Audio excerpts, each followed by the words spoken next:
Welcome back to another episode of the Celtics Chronicle. As usual, I'm your boy Adam Taylor, and as usual, I'm joined by my homie, compadre, co-host in crime, Mr. Mike Weber. What's poppin', Mike? Hey, how you doing, Adam? I'm doing good, man. I'm doing good. It's Sunday. Last game of the season happens in a few hours, and then we move on to playing tournament and then playoffs. So I'm good. How about you? Good, man. I mean, who would have thought that the anticlimactic part of the end of the season was going to be that we had clinched the number 2 seed down this way, waiting around for a play-in game? I thought if we were talking the word anticlimactic at the beginning of the year, we'd be talking about where we're gonna fit in the lottery, maybe playing a play-in. So this is an exciting, chill weekend for Celtic fans, I guess. Yeah, one that nobody expected, right? I think coming in, the anticlimactic might have been that the Celtics were in play for the 10th seed and then lost and dropped out. That was kind of a lot of people's expectation. Now we're watching the playing, but we're not watching it for Boston per se. We're watching it to see who Boston is going to face or could potentially face, depending on how today shapes out and then depending on how next week goes. Celtics are playing today and they will be without pretty much the entire starting five. It's going to be a fun game because you get to see the depth on show. You get to see a couple of guys that might not get enough minutes to play during the postseason, but you might need to lean on them at any given point. So it's going to be fun to see. If you're there watching for stars, then obviously this isn't the game for you. But if you're just big bus one game today, Adam. Big bus one game. big bus one boys are going to be in effect. Yeah. But listen, if you're just there to support the C's, if you've been rocking all season long, then you're comfortable with anyone they're putting out there in the rotation. You're used to seeing them on the floor. It's going to be another good game. But then our eyes turn to the standings and it turns to see what kind of happens. Got a little bit of drama today. Toronto in 6 are tied with the Orlando Magic in 7. And then you've got Philly in 8. So the reason this is climatic a little bit is because if Toronto lose and Orlando win, then Toronto fall into the play-in and Orlando climb themselves out. If Toronto win and Orlando win, Orlando stay where they are. And if Toronto lose and Orlando lose, they stay where they are. So realistically, the Celtics have 3 potential opponents for the first round in the play. They could either go up against Toronto, they could go up against Orlando, or they could go up against Philly. One of those 3 teams is going to be Boston's first round opponent. So I thought today would be a really good idea to we can do deep dives as we move through next week because we're going to have plenty of time to do that. But today I've just thought of like opinion based. Who would we rather see? Who would we rather avoid and why? And then we can kind of, as the week goes on, we can do our deep dives into each potential. Well, we'll know then between 2, right? So we can do our deep dives into both teams. So we'll start off with Philly because it's like the most common enemy for Boston fans. Like, do you or do you not want to see Philly in the first round? I mean, it always feels inevitable that we're going to face Philly, right? I mean, like you said earlier, there's not a single team I'm concerned about in the first round per se. We have had conversations, you and I, about the speed of the guards of Philly, giving the Celtics a little bit of problems. But not that I was trying to foreshadow any doom for our friend Joel Embiid, but I think he just had his appendix out. So as luck would have it, that's not good for them. And I think they're going to struggle with that if that's the case. So that'd be in my opinion, would be the easiest matchup, believe it or not. In my opinion, I know that there's that optimal feeling that we've discussed about if all the stars are healthy and everybody's doing their thing. That's challenging because of the speed of Maxey and Edgecombe. But if they're hurt in any way, shape, or form, or like less than 80%, 90%, bring it on. Let's see Philly. It's tough, right? Because when you look at the team on paper, you've got Maxey, you've got Edgecombe, you've got Paul George. All 3 of those guys is playing at close to 100% are a problem. And the problem with Philly is they've been built on this like big trio of Maxey, Embiid, and George. And the supporting cast just hasn't been fantastic, to be quite honest. And then you add an Edgecombe that's just been a perfect addition to their backcourt. But at the same time, the problem is to their front court. Sorry, I'm getting all sorts of messed up there. I was thinking about Joel Embiid while I'm trying to talk through. Anyway, the problem is that without Embiid being anywhere near 100%, they just don't strike fear into me. I think they're a good team. They're a well-coached team. There's a chance they could upset. Paul George, when he's playing at his best, is a hell of a 2-way guy on the wings. Maxey and Edgecombe are exactly the type of guys that give Boston fits. And without Drew Holiday, you don't really match up very well on the perimeter to both of them, unless you're committing Jaylen Brown onto one of the 2 guys, which is how I'd expect that to go at least to begin with in the series. And then obviously, Yeah, you go Derek White on one, you go Jaylen Brown on the other. I feel very comfortable about that. And then as the series goes on, you figure out what adjustments need to Yeah. be made.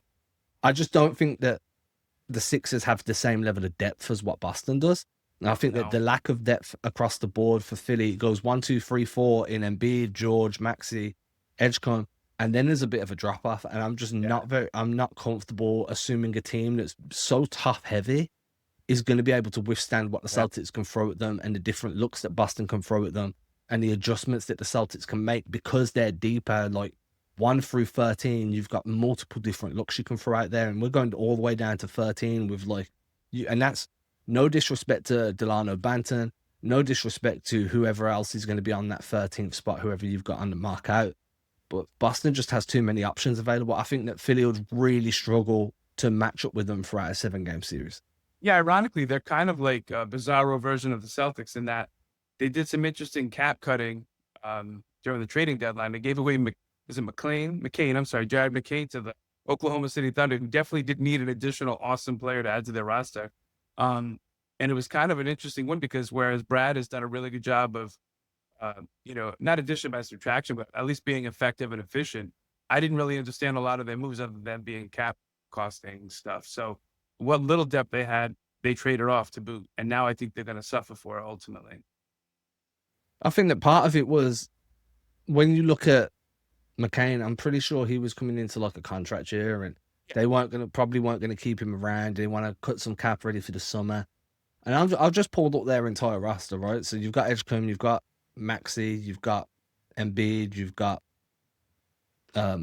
George. Go But to Paul George. then you've got Dalen Terry, who's decent. Like Dalen Terry could give you some problems. Andre Drummond could be a problem on the glass, but Boston are so good on the defensive boards at the moment that and even if he does give you fits on the glass, you're going to absolutely terrorize him down the other end because Tatum will just hunt mismatches with him all day and all night. Adam Bonner's good. Other than that, like they've got guys, Jabari Walker's there, Trendon Watford's a problem. Kelly Oubre can go off when he needs This to. scrappy, right? They've got some Yeah, Campaign is another guy that can just get hot from deep. But I just don't. Kyle Lowry is there, who's playing in a wheelchair at this point. I had no idea Kyle Lowry was on the team, to be honest with you. I'm just looking at I mean, some changes might have made. I'm just looking at the basketball reference. But like, Yeah. if you, No, I'm he just going is. down a Big list, fan. right? And if you think about the depth when we talk about Boston, they're younger. They've got more complete guys. There's a lot of single skill, two skill specialists over in Philly, whereas Boston have got like a Baylor Scheinman that can give you some on every side of the floor. There's just a lot more, not just depth, but talent, young talent. They're going to be able to sustain the pace. They're going to be able to deal with the physicality a bit better because they'll heal quicker. Paul George is, he's older now, and at the same time, he's dealing with a bunch of injury history. You've got to be sure he can hold up. The biggest threats are Maxey and Edgecombe, and then when you compare that to Tatum, Brown, White, and then you start adding in Nikola Vucevic, or you add in Nemi, and then Sam Hauser, you start to win the battle. So, look, I'd be very comfortable if Philly was a first-round matchup. It's not exactly a team that I'm going to champion for, because if Embiid comes back and he's just on a mission, then it's a problem. But I don't trust Embiid to be healthy in the playoffs ever at this point. So it is what it is. I mean, or in shape for that matter. I mean, in the fourth quarter of the last years, he's had a hard time. And I mean, obviously, Al's gone. He had like his number historically, but I'll take our chances with Philly right now for sure. That leads us to, I'd say, Orlando will probably be the next one to discuss, because Orlando have had this weird season, right? And I know we spoke about this when we were a couple of episodes ago, actually. Orlando have had a really weird season where they were meant to be better than what they are. They were meant to build from last season, not regress. Desmond Bane is definitely still figuring out his role there. I think that there's a world where you can question some of the roster construction around Paolo or the way they're using Paolo, because he's getting a lot of heat for the analytics and the inefficiencies in his game. Whereas part of me feels like they should use him more like they use Giannis than how they use a JT. Do you know what I mean? There's a difference. Yeah, he's not very efficient at all. The physicality, though, that Orlando bring, and you mentioned this, I think we was off air at the time, where you were like, last season, you felt like that opening series against Orlando really took a toll on Boston just from a physicality standpoint, and just like dudes were beat up heading into the New York series. And that could be a problem. I think the physicality is an issue now Joe Mazzulla's teams aren't going to shy away from that. They're going to embrace it. They're going to do what they need to do. I Yeah. do feel like Orlando would have learned from some lessons from facing Boston in that first round last year. And they're just one of those teams where it's like, man, the Celtics can win. The Celtics should win, but these guys are going to just make it a nightmare. They're going to try and like really muck things up. They have the player personnel to do so.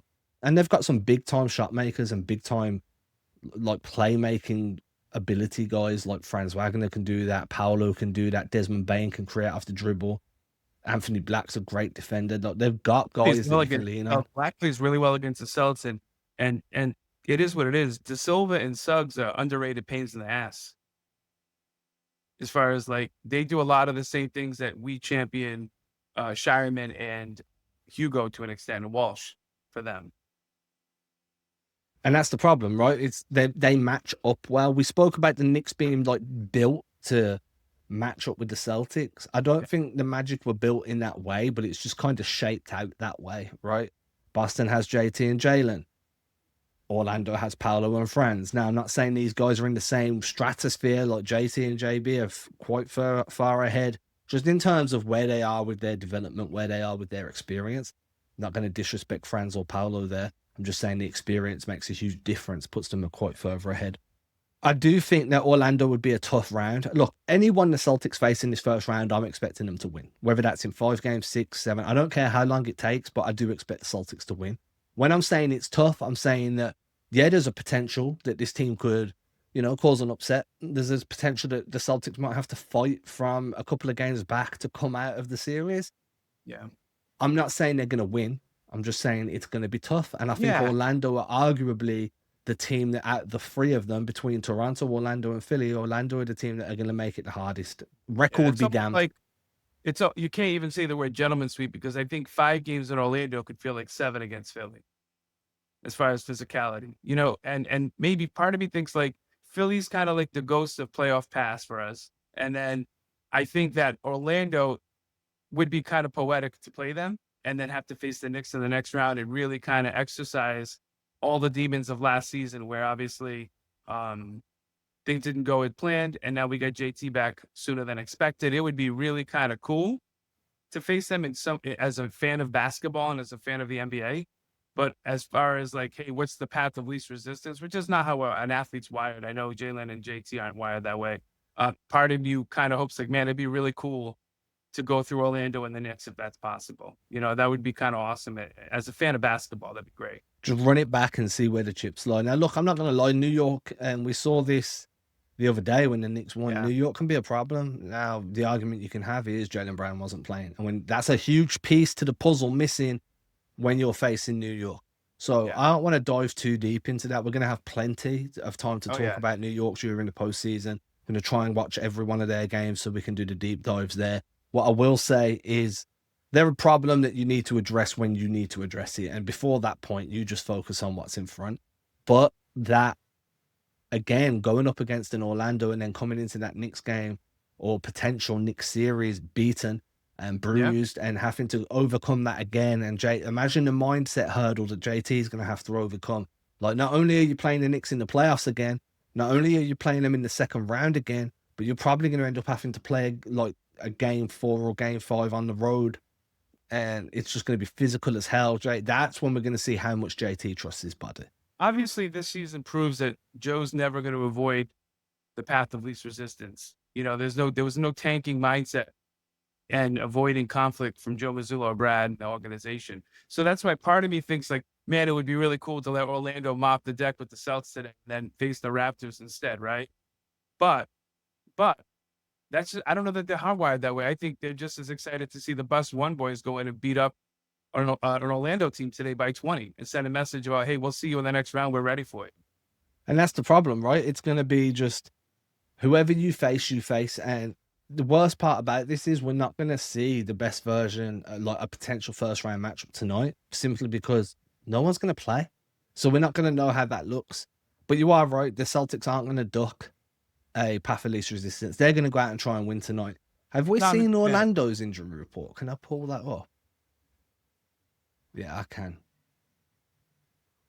I'm just pulling up Orlando's injury report now so we can see. I was wondering if there was anybody hurt. Because I'd heard something about Anthony Black, but I don't know if that was long term or just game to game. All right, so Orlando's injury report is literally two guys questionable. Jet Howard and Jonathan Isaac are both questionable. Okay. So they're going to be potentially at full strength, right? And then the Celtics injury report is pretty much everybody out.